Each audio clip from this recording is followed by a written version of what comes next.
인생을 살다 보면 도저히 내가 통제할 수 없는, 어쩔 수 없는 그런 상황들이 닥치기도 합니다.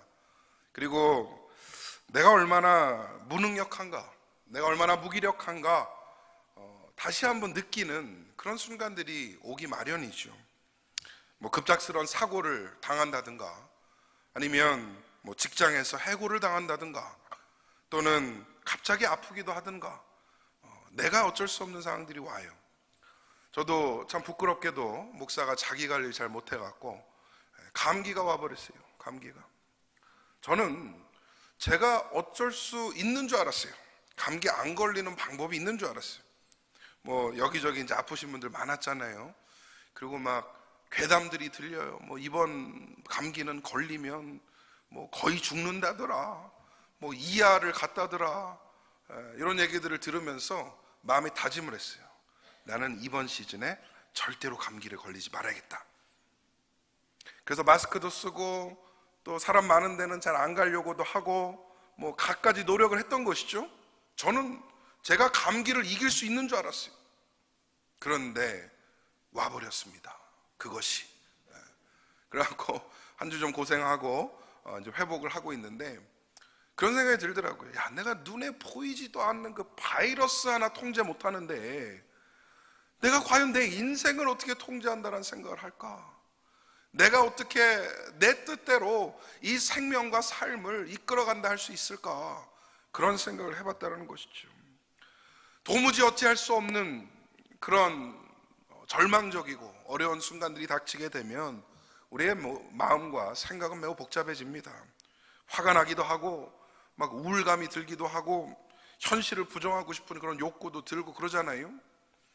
근데 제가 심리학자 이 쿠블러 로스라는 사람의 이 모델을 한번 봤는데, 이 사람이 정의한 정확히 말하면은 애도의 사이클이라고 그러더라고요. 근데 이제 어떤 불행이나 어려움을 대면하는 인간의 감정들이 잘 정리가 된 것 같아서 한번 설명을 좀 드려보려고 합니다. 불행이 딱 닥친다 그러면 첫 단계가 뭐냐?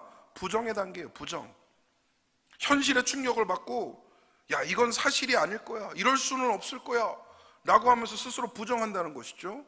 그리고 그것을 애써 현실을 외면하고 또 무시하려는 그런 경향이 일어납니다. 자, 그런데 2단계가 몰려오면 화가 나는 거예요. 화가. 분노의 단계죠. 왜 나한테, 왜 하필이면 지금, 왜 이런 일이 일어나는가 라는 생각을 하게 되면서 그때는 탓할 대상을 찾기 시작합니다. 누구를 탓해야 되는가? 남을 탓하기도 하고요, 또 때로는 내 자신을 탓하기도 하고요, 심지어는요 하나님을 탓해요. 하나님, 왜 나한테 이런 일을 허락하십니까?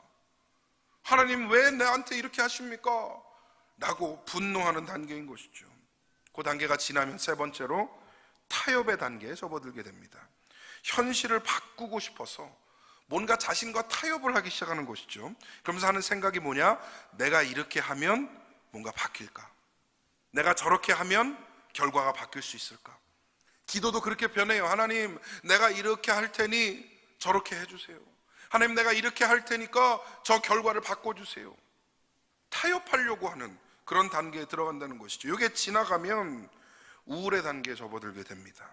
모든 게 끝났다, 희망이 없다, 내가 할 수 있는 것은 아무것도 없다, 혼자 있으려고 하고요, 슬픔과 절망에 빠져서 깊은 우울감을 느끼게 된다는 것이죠. 그리고 감정적으로도 이미 다 소모가 돼서 삶의 의미를 잃어버리기까지도 합니다. 근데 이 4단계를 잘 넘어오면 마지막 5단계가 뭐냐? 수용의 단계입니다. 수용의 단계. 이제 와서 어쩌겠는가, 이미 벌어진 일이고 일어난 일이니 받아들이자 라고 마음먹기 시작하는 것이죠. 불행을 인정하고 이제 새로운 방향에 대해서 고민하기 시작합니다. 자, 이 한 번 이 5가지 감정의 사이클을 다 돌면 사람에게 마지막 남는 질문은 이건 것 같아요. 앞으로 내가 무엇을 할 수 있을까? 내가 어떻게 무엇을 해야 될까? 다시는 이런 고통과 이런 분행을 겪지 않기 위해서 나는 무엇을 할 수 있을까? 고민하기 시작하는 것입니다. 자, 그런데 진짜 문제가 뭡니까? 인생에는 이 5번의 사이클을 겪어야 할 일이 한 번만 오는 것이 아니라는 것이죠. 또 일어나고 또 일어나고 또 일어납니다. 그리고 인간에게 불행은요, 순차적으로 오지 않더라고요. 순서대로 오지 않더라고요. 갑자기 몰려서 와요. 왜 불행은 몰려서 오는지 모르겠어요. 그래서 드리고 싶은 얘기가 결국엔 뭐냐? 인간은 무력하다는 거예요. 그리고 인간의 무력함은 아무리 해도 상황을 통제하거나 바꿀 수 없다라는 그 사실에 기인한다는 것이죠. 우리는 그렇습니다. 그런데 하나님은 그러하시지 아니합니다. 할렐루야.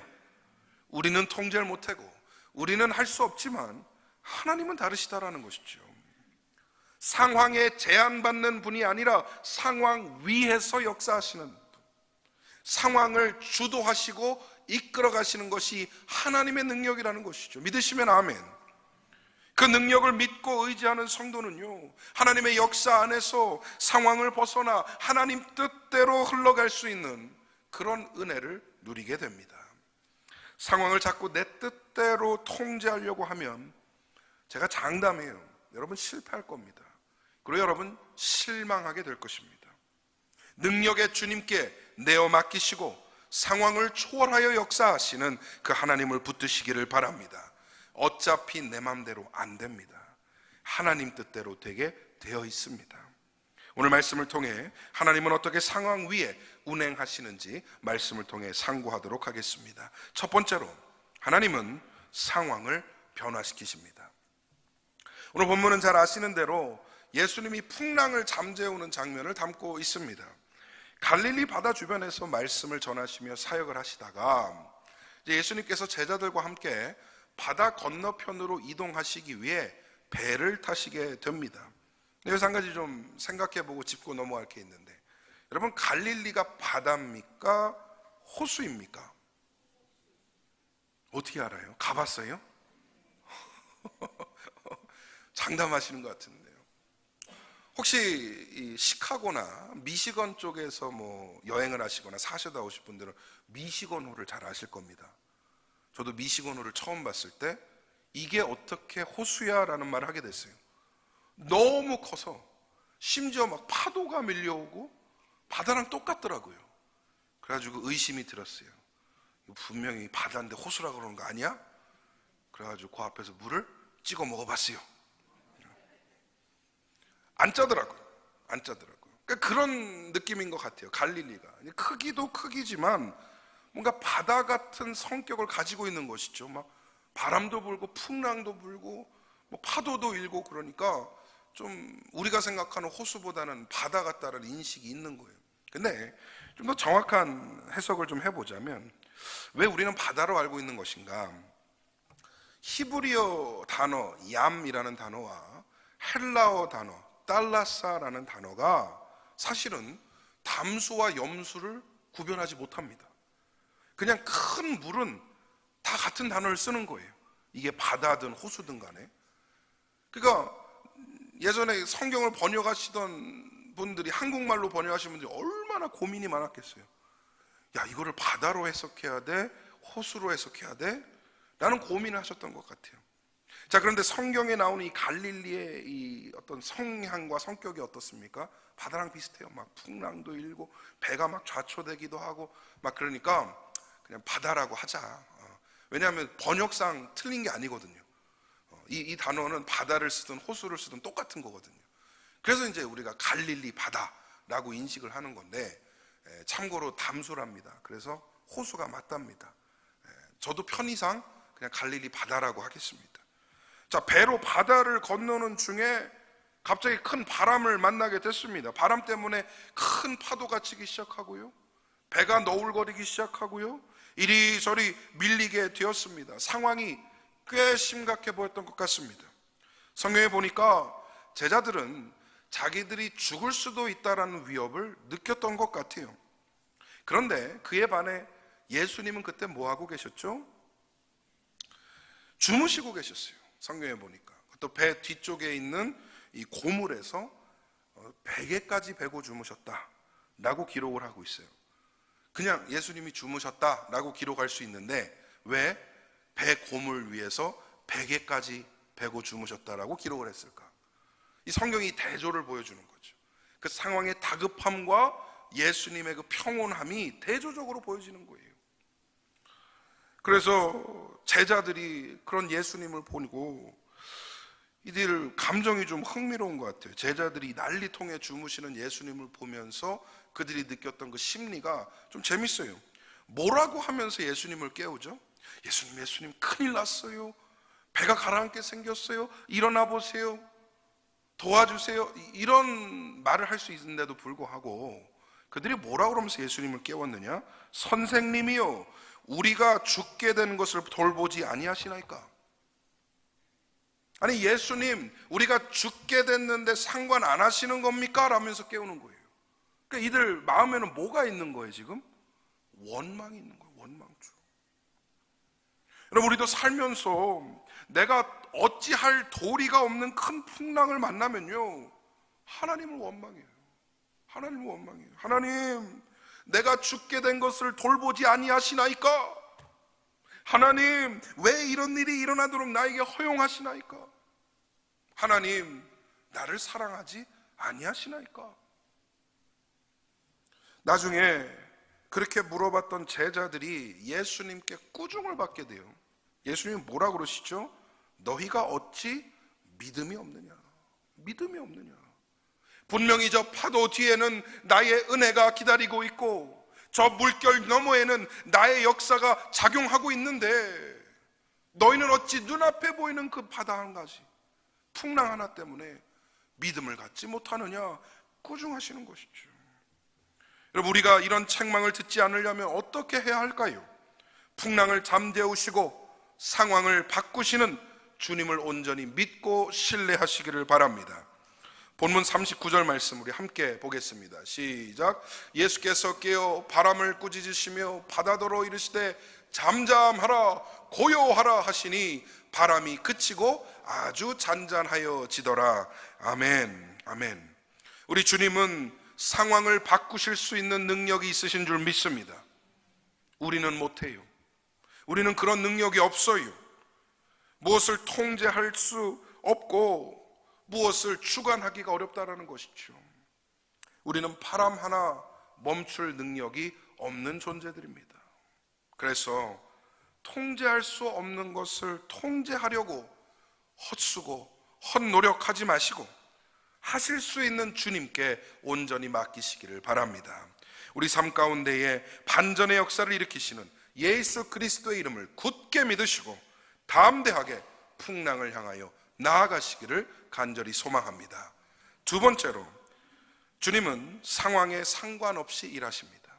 상황에 상관없이 일하시기도 한다는 거예요. 상황을 바꾸시는 그 주님께서 때로는 상황과 아무 상관없이 일하실 때도 있어요. 자, 마태복음 14장에 보면 또 한 번의 풍랑을 우리가 보게 되는데, 근데 이번에는 배에 예수님이 안 계세요. 제자들만 타고 있는 겁니다. 제자들 먼저 배로 보내시고 예수님은 혼자 조용히 기도하러 가셨어요. 어떤 상황인지 한번 읽어보겠습니다. 시작. 배가 이미 육지에서 술이나 떠나서 바람이 거스름으로 물결로 말미암아 고난을 당하더라. 밤 사경에 예수께서 바다 위로 걸어서 제자들에게 오시니. 할렐루야. 아니 아까랑 비슷한 상황이잖아요. 풍랑이 일고 막 바다에 파도가 치고 배가 잠길 것 같이 위험한 상황인데, 그 전에는 예수님이 잠잠게 하셨는데 이번에는 바다 위를 걸어서 오시는 것이죠. 배에다가 제자들 먼저 떠나 보내시고 그 배에서 고난을 당하고 있는 제자들을 감지하셨던 것 같아요. 예수님께서 그 제자들에게 나아가시는데 그 방법이 너무나 놀랍다는 겁니다. 여러분, 걸어서, 물 위를 걸어서 배까지 가셨다. 자, 우리가 말씀을 통해 알고 있죠. 배가 이미 육지에서 술이나 떠나서, 그러니까 물길 한가운데 있는 거예요, 배가. 자, 그럼 허 목사는 또 상상력이 있으니까 고민을 해보는 거죠. 예수님 분명히 육지에서 기도하고 계셨는데 술이나 떠나 있는 그 배에 어떻게 가셨을까? 그럼 항구서부터 물 위를 차근차근 걸으셔서 배까지 가셨을까? 아니면 하늘을 쭉 날아가시다가 배 근처에서 물 위로 내려가셨을까? 아니면 뿅 하고 순간이동을 하셔서 물 위로 가셨을까? 이런 걸 전문용어로 뭐라 그러죠? 쓸데없는 생각. 쓸데없는 생각. 아니 근데 궁금하더라고요. 물 위로 오셨다는데 이게 진짜 저 육지서부터 걸어오신 건지, 왜냐면 꽤 먼 거리일 텐데. 자, 그런 쓸데없는 생각은 저만 할게요. 저만 할 테니까. 중요한 건 뭡니까? 말씀이 기록하는 것은 바다 위로 오셔서 제자들에게 나타나셨다는 것이죠. 자, 한번 물어볼게요. 사람이 물 위를 걷는 것이 가능합니까? 불가능합니까? 오늘 집에 가서 한번 해보셔. 여기 레이크 스키너 가셔갖고 한번 걸어보셔. 제가 장담합니다. 불가능해요. 물론 제가 여기서 뭐 이 물리학의 법칙이 어떻고 다 설명해갖고 왜 사람이 물에 뜰 수 없는지, 물 위를 걸을 수 없는지 설명할 수도 있지만 그럴 필요가 없죠. 왜? 이것은 상식의 영역이니까 그냥 안 되는 거예요. 안 되는 건 안 돼요.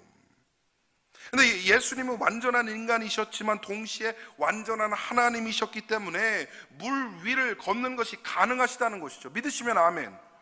뭐 이거를 상식적으로 과학적으로 설명하기에는 어렵지만 그냥 믿음의 영역으로 받아들이게 되면요, 이렇게 되는 거예요. 예수님이니까 가능하지. 이건 상식보다 더 클리어해지는 것이죠. 믿음의 영역으로 들어오는 순간요, 성경이 증거하는 이 믿을 수 없는 일들이 믿어지는 게 가능해요. 할렐루야. 과학적으로 뭐 예수님이 어떻게 물 위를 걸었는가, 어떤 속임수를 썼는가, 우린 그런 고민할 필요 없다라는 것이죠. 예수님이니까 되는 거예요. 근데 이 말에 힘이 있어요. 예수님이니까 되는 거예요. 예수님이니까 불가능한 게 되는 거예요. 때로는요, 주님께서 우리에게 주어진 상황 위에서 일을 하십니다. 도저히 안 되는 일이 있는데 그게 어느 순간 순식간에 풀려버리는 거예요. 여러분 그런 경험하지 않습니까? 이거 도저히 불가능해, 이거 도저히 안 되는 일이야 했는데 시간 지나고 보니까 그게 돼 있는 거예요. 기적과 같은 일들이 우리 삶에 나타날 때가 분명히 있습니다. 때로는 이런 생각을 하는 일들도 생겨요. 너무나 놀랍고 너무나 귀하고 너무나 좋은 일이 생기니까, 야, 나에게 이런 일이 있어도 되는가? 내가 이런 일을 겪을 만한 자격이 있는가? 나는 이런 합당한 일을 한 적이 없는데도 불구하고 하나님은 왜 이런 일을 나에게 주시는가? 오히려 고민이 되는 순간들이 있다라는 것이죠. 여러분, 이게 은혜입니다. 그래서 많은 경우 은혜는요, 상황에 상관없이 우리에게 부어주시는 거예요. 할렐루야. 상황에는 도저히 아닌데 그냥 그 위에 부어주시는 게 은혜더라고요. 앞으로 내 힘으로 어쩔 수 없을 것 같은 그 삶의 풍랑이 올 때 우리는 어떻게 해야 됩니까? 그 위를 걸어가시는 예수님을 기억하시기를 바랍니다. 믿음이 있다면, 우리 안에 믿음이 있다면 베드로가 그랬듯이 주님과 함께 그 위를 걷게 될 줄 믿습니다. 상황을 뛰어넘으시는 위대한 하나님을 경험하시는 신앙의 복이 있으시기를 간절히 축복합니다. 마지막 세 번째로, 주님은 때로는 상황 자체를 사용하십니다.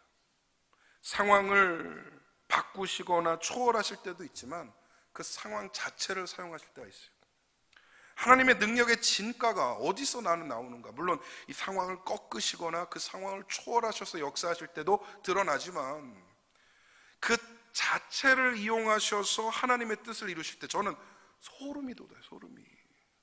막 여러 가지 삶의 조각들, 상황의 조각들이 막 혼란스럽게 섞여 있고 그 안에서 어려움들이 가득한데도 불구하고 끝에 보니까 그것들이 다 모아져서 하나님의 역사를 이뤄내는, 이런 거를 볼 때마다 정말 소름이 돋지 않습니까? 하나님 위대하시다, 하나님 정말 선하시다, 그리고 하나님 정말 전지전능하시다라는 선포를 하게 됩니다.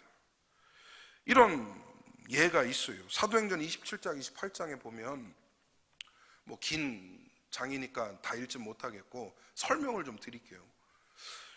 바울이 로마로 압송되는 과정을 기록을 하고 있습니다. 유대주의자들에게 부당하게 고소를 당한 이 바울이 로마 시민으로서, 로마의 시민권자로서 가지고 있는 혜택 중에 하나 뭐가 있죠? 혹시 아시나요? 황제에게 상소할 수 있는 권리를 사용하게 돼요. 그러니까 유대주의자들이 바울을 고소해갖고 거기서 처벌을 하려고 그러니까 바울이 나 로마 시민이요, 나는 황제에게 상소하겠어 라고 한 것이죠. 그러면서 이제 로마로 압송이 됩니다. 그 재판을 받기 위해서. 근데 바울의 의도는 이거였던 것 같아요. 조금이라도 자기의 어떤 목숨을 연명하고 조금 더 살아보려고 그러는 것이 아니라 로마 당시 권력의 최고봉인 가이사 앞에서 복음을 전하고 예수의 이름을 선포하고 그러고 나서 죽겠다라는 그런 의도가 있었던 것 같습니다. 그리하여 자신의 삶의 마지막이 될 로마로 옮겨지게 되는 것이죠. 자, 근데 로마까지 배를 타고 이달리아로 배를 타고 이동을 하고 있는데 중간에 유라굴로라는 광풍을 만나요. 배에서. 여러분 그 스토리 기억나시죠? 광풍이 부는 겁니다. 배에 타고 있던 276명이 다 죽게 되었어요. 자, 그런데 하나님은 그 절망적인 상황에서 풍랑을 잠재우시지도 않으셨고요, 물 위를 걸어서 나타나시지도 않으셨어요. 배가 파선하게 두셨습니다. 근데 기가 막혀요. 배가 파선을 했는데 단 한 명도 죽지 않아요. 그리고 멜리데 섬이라는 곳에 파선을 해요. 표류를 하는 것이죠. 근데 여기서 놀라운 일이 벌어지는 거예요. 이 멜리데 섬에서 바울이 뭐 했느냐? 거기서 기적을 베풀고 복음을 전하고 세례를 주고 예수 그리스도를 그곳에 선포하고 회심을 시키는, 그러니까 끝까지 가는 길에 표류한 그곳에서마저 복음을 전하는 일을 감당하게 하셨다는 거예요. 물론 이후에 로마 그 배를 다시 새로 갈아타고 로마까지 갑니다. 그리고 바울은 거기서 순교합니다. 끝까지 복음 전했고요, 끝까지 성경을 기록하였던 것이죠. 하나님의 뜻을 끝까지 이루다가 살다 갔어요. 여러분, 믿는 성도된 우리는 주어진 상황에 눈이 멀어서는 안 됩니다. 내 앞에 보이는 상황이 그러할지라도 그 너머에 있는 하나님의 역사가 무엇인가, 하나님의 뜻이 무엇인가, 내 삶에게 주시는 메시지가 무엇인가를 찾아야 된다는 것이죠. 유라굴로가 아무리 강력하고 커 보여도요, 하나님보다 크지 않습니다. 믿으시면 아멘. 여러분의 삶의 문제와 역경과 고난이 아무리 커 보이고 절망적으로 보일지라도요, 하나님보다 크지 않다라는 사실을 믿으시기를 바랍니다. 하나님 반전의 역사를 이루어 주십니다. 바울이 이러한 믿음을 바탕으로 이러한 명구절을 기록했던 것 같아요. 로마서 8장 28절, 우리 너무 잘 아는 말씀이죠. 읽겠습니다. 시작. 우리가 알거니와 하나님을 사랑하는 자 곧 그의 뜻대로 부르심을 입은 자들에게는 아멘, 모든 것이 합력하여 선을 이루느니라. 자, 물어보겠습니다. 여러분, 하나님을 사랑하십니까? 다시 한번, 하나님을 사랑하십니까? 그의 뜻대로 부르심 받았다는 사실을 믿으십니까? 자, 그러면 말씀대로 모든 것이 합력하여 선을 이룰 줄 믿습니다. 이 모든 것에는 우리의 어려움들, 우리의 아픔들, 상처들, 절망과 고난과 눈물들 다 포함하는 것이에요. 그런 것들이 상황의 퍼즐이 되어서 그 조각들이 다 모이면 결국 하나님의 손 위에서 선의 역사로 일어나게 되는 줄 믿습니다. 내 뜻대로 되는 것들만 선을 이룬다 라는 생각을 내려놓으시고 가장 어려운 그 시점에도 하나님은 역사하신다는 사실을 굳건히 믿고 신뢰하시기를 간절히 소망합니다. 이제 말씀 맺겠습니다. 우리는 나에게 주어진 상황을 타개할 만한 능력과 지혜가 부족한 것이 사실입니다. 때로는 현실의 짐이 너무 무거워서 아무것도 하지 못하는 무기력과 무능력에 빠져서 포기하고 싶은 마음, 절망감이 가득할 때도 있다는 것이죠. 하지만 우리는 우연은 없다라고 믿는 신앙인들입니다. 그 안에서도 하나님의 뜻이 존재하고 하나님의 마음이 어디 있는지를 살펴야 하며 나에게 주는 메시지가 무엇인가, 고민해 봐야 된다는 것이에요. 왜냐하면 하나님은 상황을 통하여서 내 삶 가운데 개입하시고 역사하시고 운행하시기 때문입니다. 그리고 결국 하나님의 영광만을 드러내실 줄 믿습니다. 우리 주님은 상황을 변화시킬 수 있는 능력이 있으십니다. 바다와 바람도 그의 말씀에 순종함을 우리가 보지 않습니까?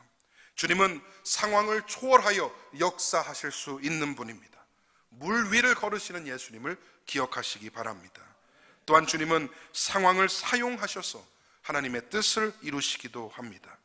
우리가 삶의 상황 그 어딘가에 갇혀 헤매고 있을 때에도 하나님은 모든 것 위에서 우리를 내려다보고 계신다, 그 사실을 잊지 말아야 합니다. 그 하나님을 믿는다면 우리가 과연 무엇을 두려워하겠습니까? 우리가 무엇을 못하겠습니까? 하나님을 사랑하기 때문에, 그의 뜻 가운데 부르심을 받았다 믿기 때문에 우리는 모든 것이 합력하여 선을 이루는 하나님의 능력을 신뢰하는 것입니다. 하나님은 불가능이 없으십니다. 하나님 앞에 안 되는 일 없는 줄 믿습니다. 하나님의 자녀된 우리에게도 불가능이 존재할 수 없습니다. 믿음이 이깁니다. 끝까지 이 믿음 붙잡고 담대하게 삶의 풍파를 이겨내시는 복된 성도님들 다 되시기를 주님의 이름으로 간절히 축원드립니다. 아멘, 아멘. 우리 이 시간 함께 내주는 구원의 주 함께 찬양하기를 원하는데요, 능력의 주님을 찬양하는 이 가사를 통하여서 우리 마음 가운데 다시 한번 확신이 일어나기를 소망합니다. 모든 이들 필요해 완전한 주 사랑, 함께 찬양하겠습니다.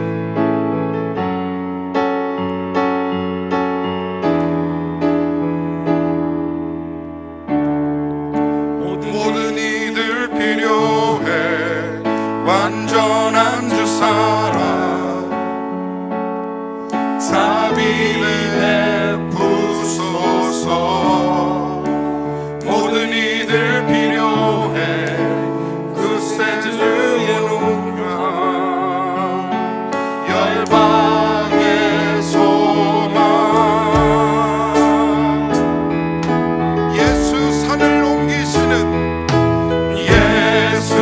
산을 옮기시는 내 주는 능력의 주, 그는 구원의 주, 영원한 구원의 창조자, 사망을 이기시고 예수 부활했네. 이절합니다. 내 실패와 두려움 주 받아주소서.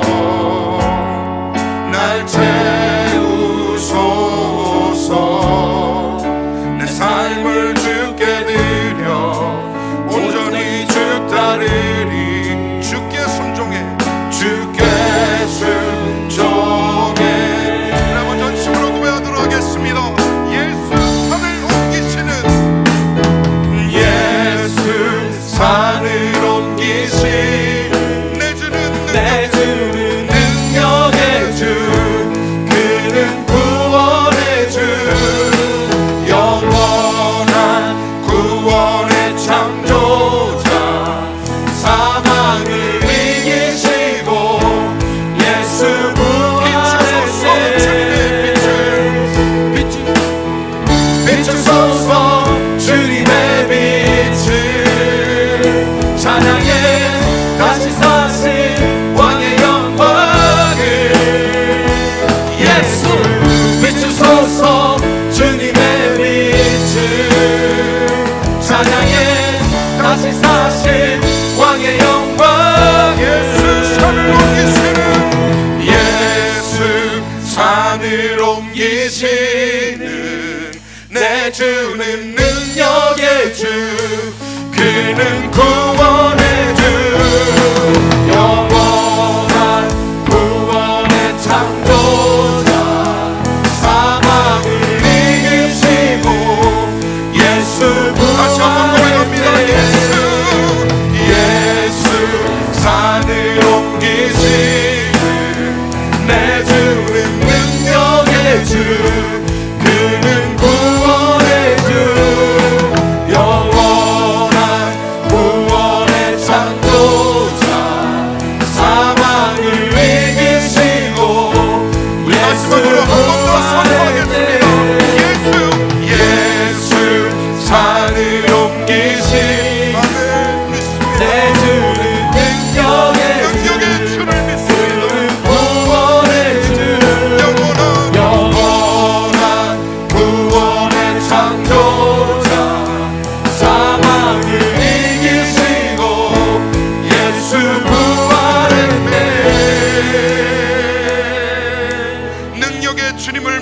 믿습니다.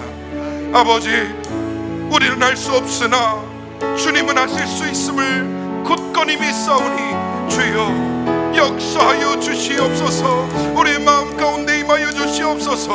우리 삶에 개입하여 주시옵소서. 산을 옮기실 수 있는 그 능력의 주님이 있다면 주님, 내가 무엇을 두려워하리요, 내가 무엇을 못하리요. 하나님, 그 믿는 신앙 가운데 나가게 하여 주시옵소서. 하나님, 유라굴로 같은 광풍이 내 삶에 몰아칠지라도 담대하게 주님을 바라보게 하여 주시옵소서. 우리 주신 말씀 생각하며 합심하여 기도하겠습니다. 주여, 주님 앞으로 나아가는 모든 신령들 기억하여 주시옵소서. 능력의 주님을 바라보게 하여 주옵소서. 아버지, 나는 못해도 하나님이 하시는 줄 믿습니다. 하나님, 나는 연약하여도 하나님이 전능하신 줄 믿습니다. 하나님, 나는 부족하여도 하나님께서 충만하신 줄 믿사오니 아버지, 그 믿음 가운데 나아가게 하여 주시옵소서. 그리하여 나의 연약함이 하나님의 영광을 가리는 장애물이 되는 것이 아니라 하나님의 위대하심이 나타나는 도구가 되게 하여 주시옵소서. 이 불가능한 일이 없으신 주님을 믿습니다. 하나님, 내 삶 가운데 개입하시고 역사하시고 인도하여 주시옵소서. 하나님, 상황을 변화시켜 주시고 상황을 초월하여 주시고 상황을 이용하여 주시사 하나님의 뜻을 온전히 이루어 주시옵소서. 하나님의 역사를 딱 믿고 나아갈 때에 하나님, 상황 앞에서 무력한 모습이 아니라 담대하게 나아갈 수 있도록 인도하여 주시옵소서.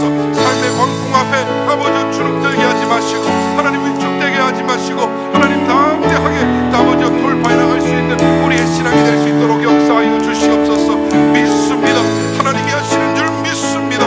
하나님이 하실 수 있음을 믿사오니 이 믿음 가운데 복 주시고 승리케 하여 주시옵소서. 하나님, 역사하여 주시옵소서.